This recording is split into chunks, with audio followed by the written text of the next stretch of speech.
The ocean stretched endlessly, a deep, unbroken blue that shimmered under the harsh midday sun.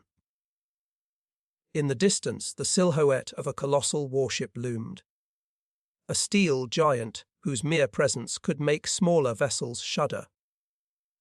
This was the Yamato, the pride of the Japanese fleet, a battleship so massive and powerful that it seemed almost invincible. Its guns were enormous, capable of firing shells that could crush entire neighborhoods, and its armor was nearly impervious.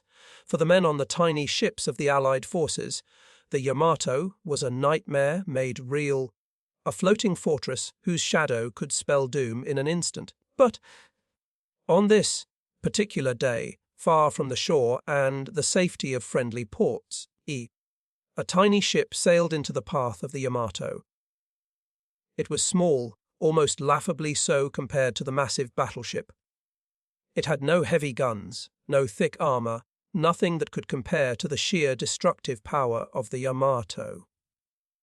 Yet it carried 4 sailors who were about to change the course of a battle and etch their names into history in a way that the Japanese fleet would never forget.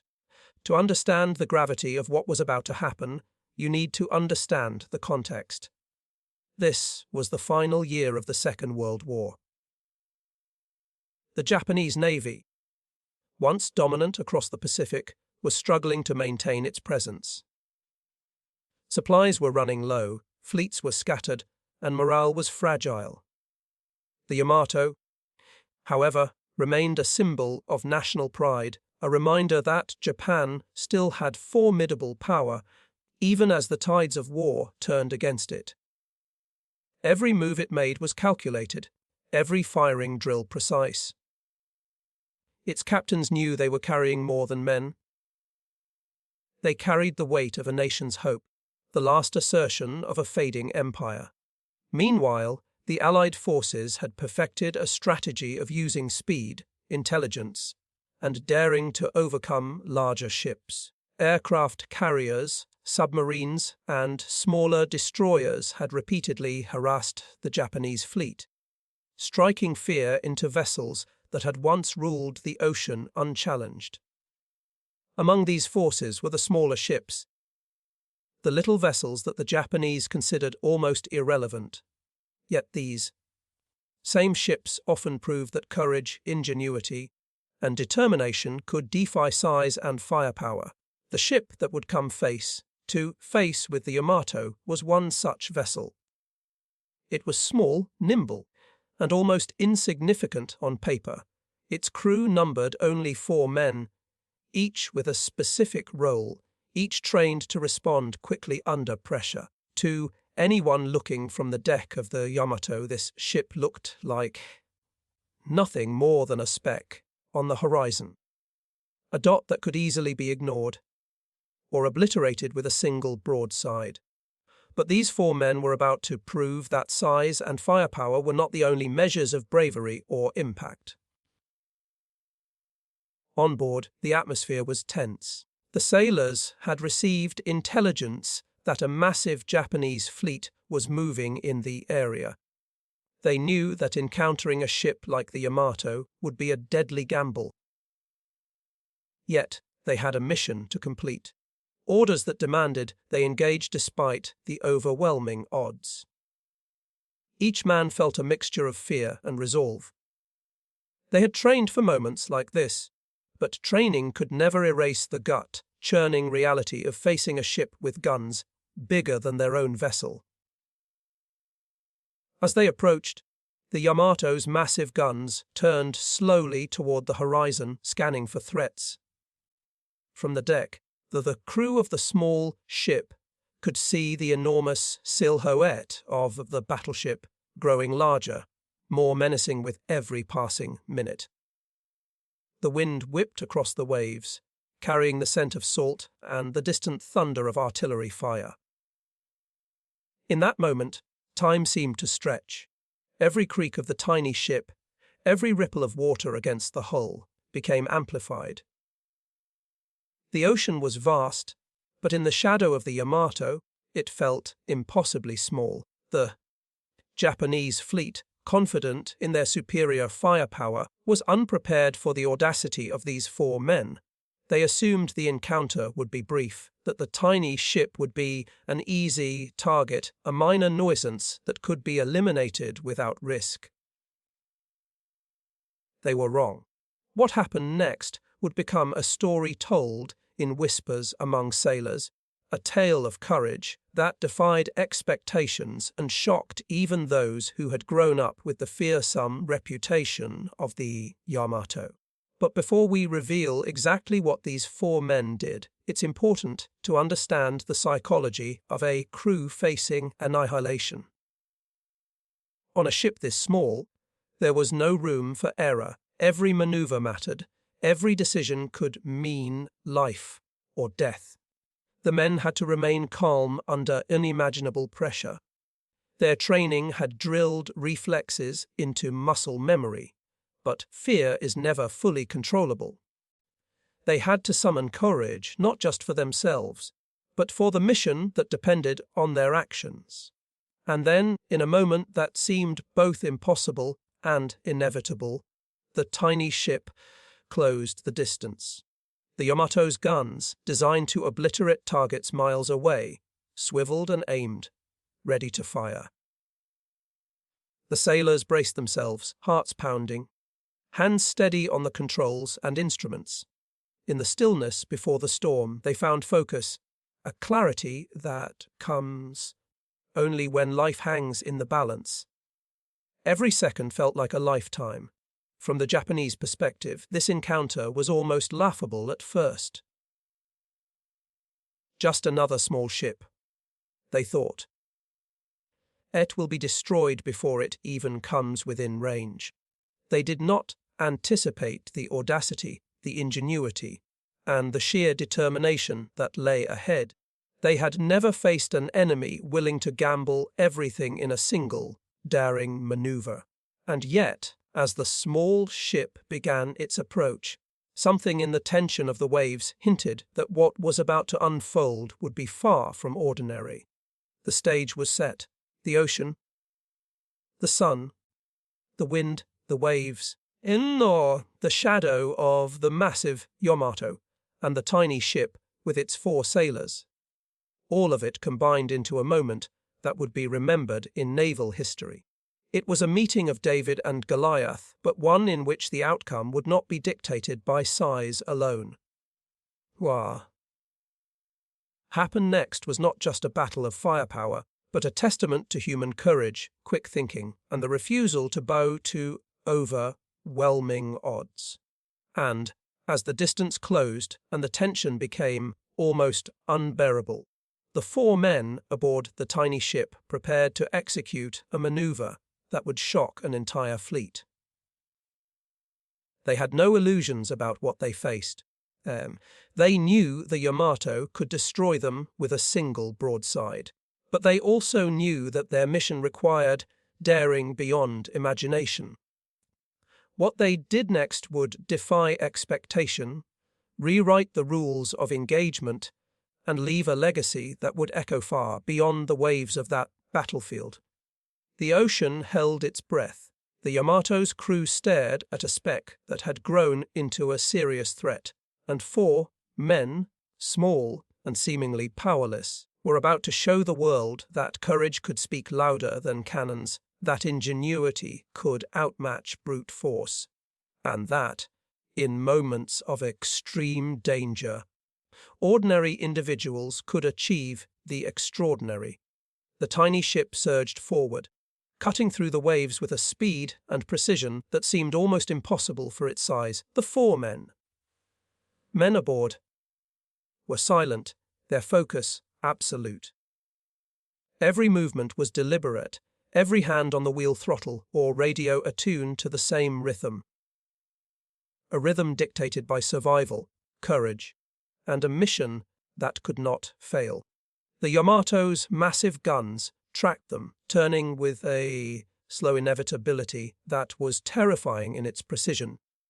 From miles away, the shells it could fire were capable of flattening entire cities.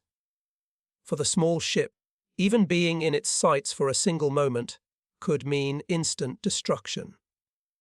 Yet there was something in the way these men moved, something almost instinctive, that allowed them to slip into positions the Japanese fleet did not anticipate. As the distance closed, the sailors executed a series of maneuvers so precise it was as if the ocean itself bent to their will. Sharp turns, sudden changes in speed, and calculated feints made their tiny ship a difficult target. To the Yamato's gunners, this was bewildering. They had trained for years to anticipate attacks from other large ships or coordinated air strikes. They had never prepared for a single, small vessel moving with this kind of audacity and precision. Each man aboard the tiny ship had a role, and each executed it flawlessly. One kept the engines at maximum efficiency, coaxing every last bit of speed from the small vessel. Another handled navigation, plotting a course that kept them out of the worst firing arcs while positioning them for maximum effect. Third monitored the Yamato, reading its reactions, predicting its next moves, silently calculating the impossible. And the fourth, the leader, coordinated the entire operation, issuing orders with calm authority that belied the danger surrounding them. The tension was palpable. Even the ocean seemed to react to the encounter. Waves crashed against the hull. The wind howled with an almost theatrical fury, and the sun glinted off the Yamato's massive guns like tiny flashes of warning fire. And yet the small ship pressed on, relentless, daring, almost defiant in the face of overwhelming odds. At one point, the Yamato unleashed a broadside, a volley of shells that tore through the water in a display of sheer destructive power. The tiny ship jolted, rocked by the force of the nearby explosions, but it did not falter. The sailors adjusted their course, weaving through the deadly pattern with an agility that seemed impossible for a vessel of their size. Every second was a dance with death, and a dance with death, and every decision carried consequences that would echo for the rest of their lives. What made their actions even more extraordinary was that they were not simply trying to survive. They were aiming to accomplish something that would turn the Japanese fleet's expectations on its head. Intelligence had shown them weak points in the Yamato's formation, vulnerabilities that even a ship as massive as the Battleship could not fully conceal. The four sailors leveraged that knowledge with a combination of boldness and skill that would leave historians shaking their heads. As they drew closer, it became clear that their plan was audacious beyond imagination. They were not merely evading fire. They were preparing to strike in a way that no one anticipated. The Yamato's crew, confident in their superiority, was caught off guard.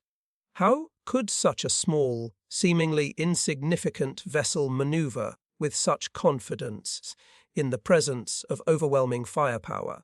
The shock of this realization began to ripple through the ranks of the Japanese sailors. Fear, a rare visitor aboard a ship like the Yamato, began to take hold.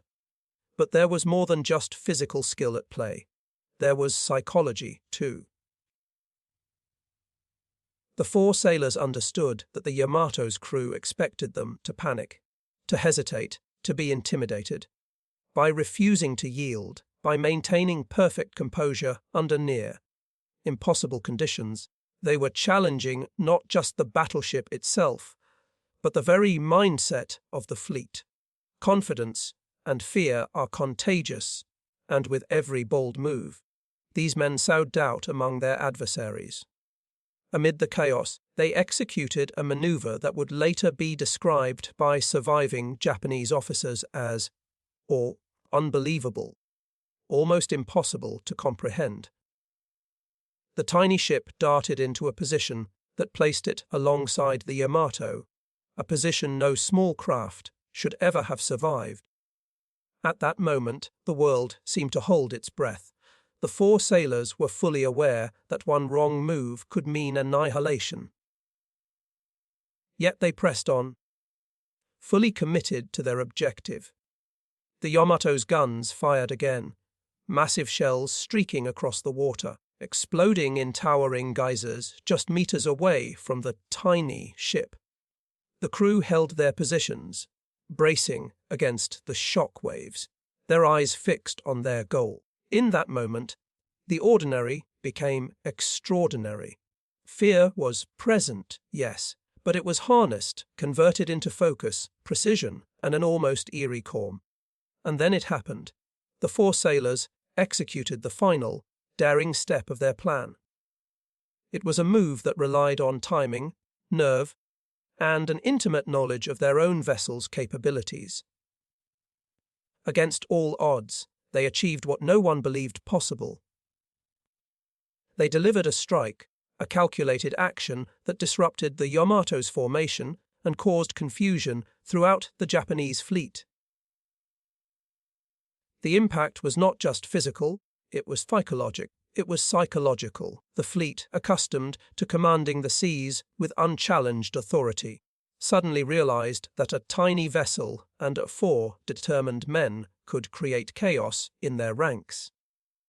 The Japanese officers scrambled, issuing orders, adjusting positions, trying to regain control. But the spell had been broken. Confidence was replaced with uncertainty. The Yamato, a ship designed to dominate and intimidate, found itself reacting to the actions of a vessel that, by all conventional measures, should have been powerless. The audacity of the small crew had transformed the battlefield. Behind this incredible display were details that often go unnoticed. The 4 men had prepared for months, studying charts, weather patterns, and enemy behavior.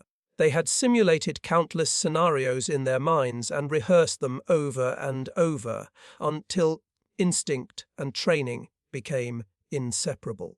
Every decision in those critical moments was the result of preparation as much as courage.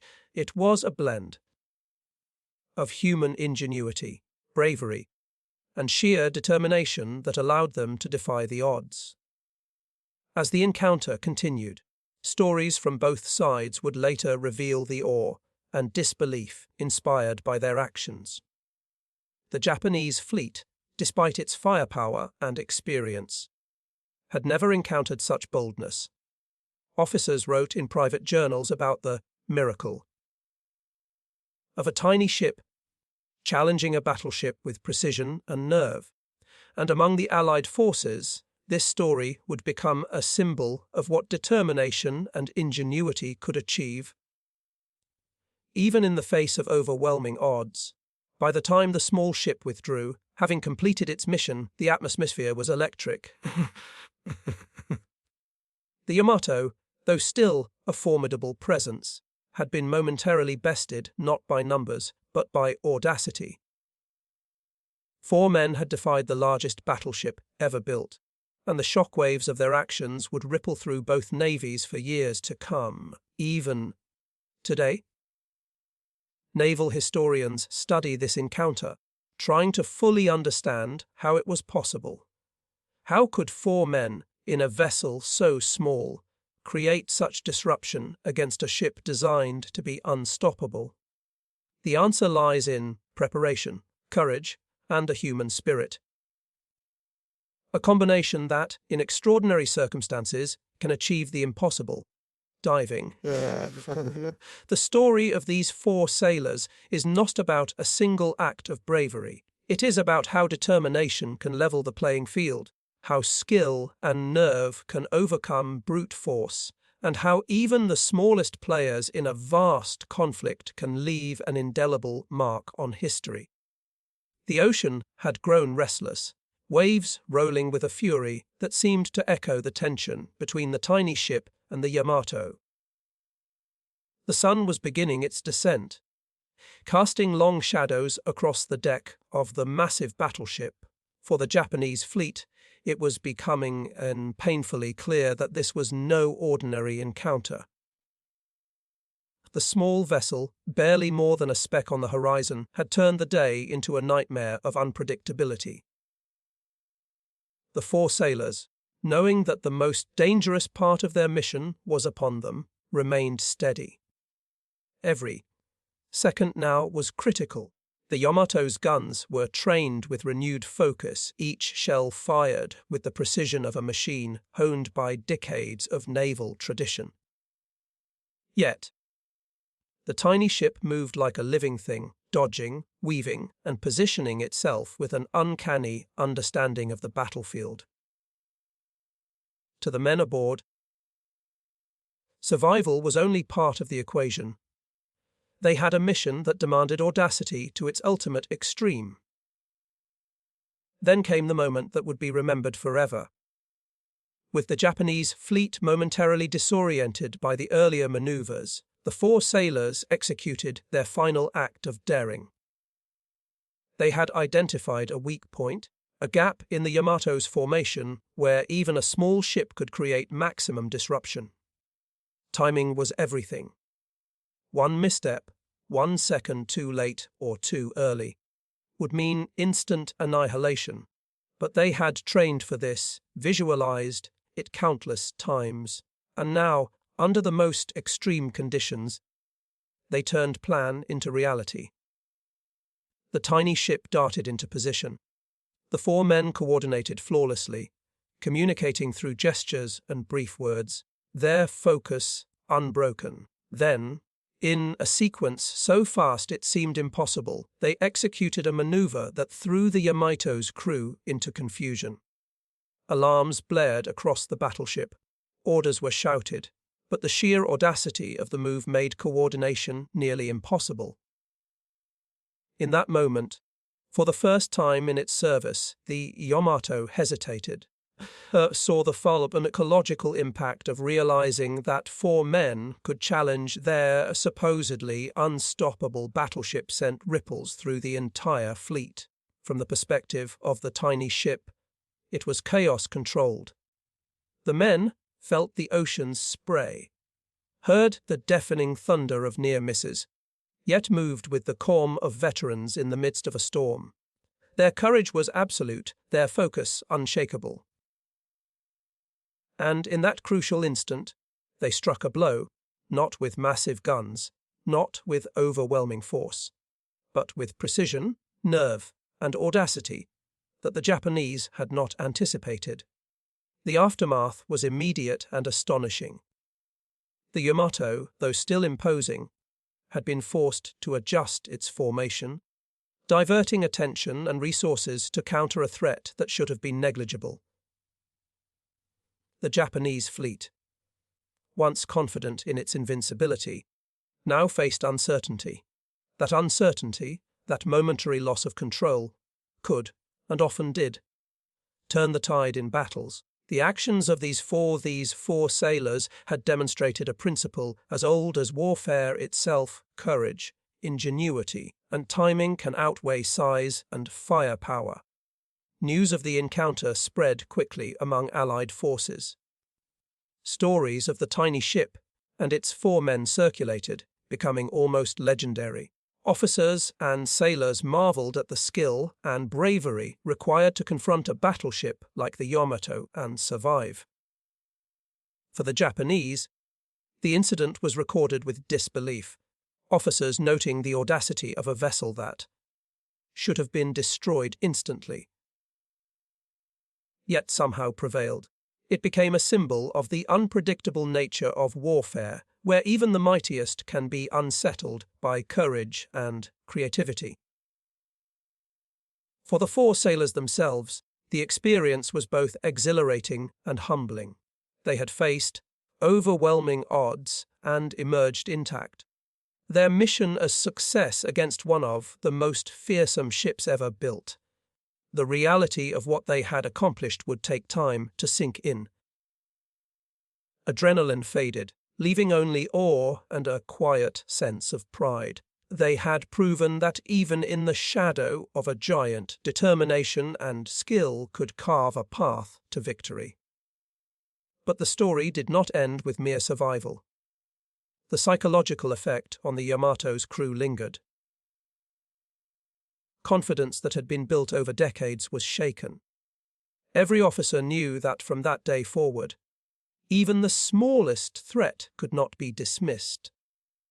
The encounter served as a lesson that size, firepower, and reputation could be challenged by audacity, preparation, and nerve. It was a humbling moment for a fleet that had once dominated the Pacific with seeming invincibility.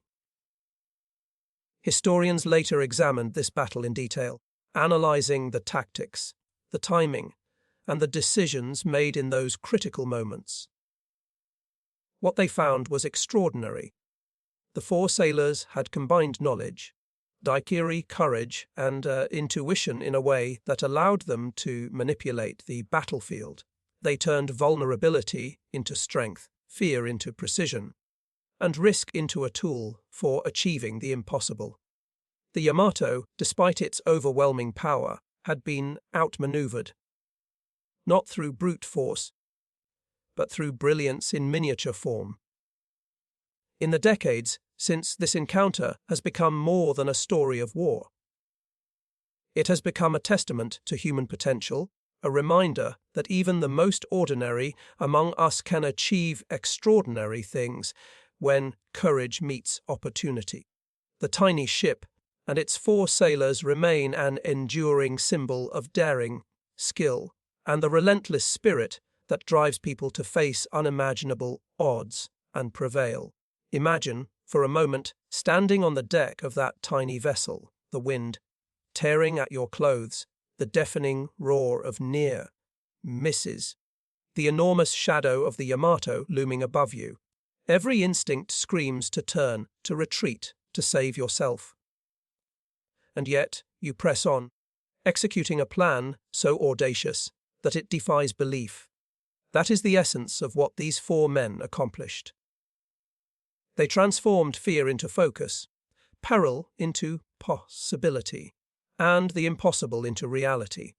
Their story reminds us that history is shaped not just by the mightiest, but by the boldest. That courage is not measured in tons of steel or size of guns, but in the willingness to act decisively when the odds are stacked against you. That ingenuity, bravery, and determination can topple giants, even when the world expects them to fail. And so, when we look back at that day, at the ocean stretching endlessly, at the Yamato's massive silhouette, and at the tiny ship that defied it, we are reminded of a simple truth. Heroes can come in the smallest packages, and sometimes 4 men on a tiny ship can shock an entire fleet and leave a legacy that echoes through history forever.